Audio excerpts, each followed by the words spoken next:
প্রথমে কড়াইয়ে সরষের তেল দিয়ে বড়িটা লাল করে ভেজে তুলব। এবার কড়াইয়ে বেশ কিছুটা সরষের তেল গরম করব। গরম হয়ে গেলে কিছুটা পেঁয়াজ কুচি, কয়েক কোয়া রসুন, কাঁচা লঙ্কা, শুকনো লঙ্কা আর কিছুটা গোটা জিরে হালকা ভেজে মিক্সিতে পেস্ট করে রাখবো।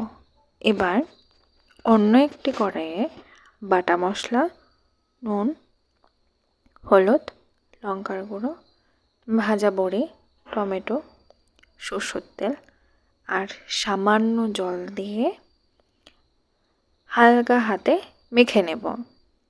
এবার ঢেকে লো ফ্লেমে 10 থেকে 15 মিনিট রান্না করব। ঢাকনা খুলে নামানোর আগে দুটো লেবু পাতা ছিঁড়ে ওপর দিয়ে ছড়িয়ে হালকা হাতে নেড়ে চেড়ে ঢেকে রাখবো যতক্ষণ না পরিবেশন করব। ওকে, টাটা।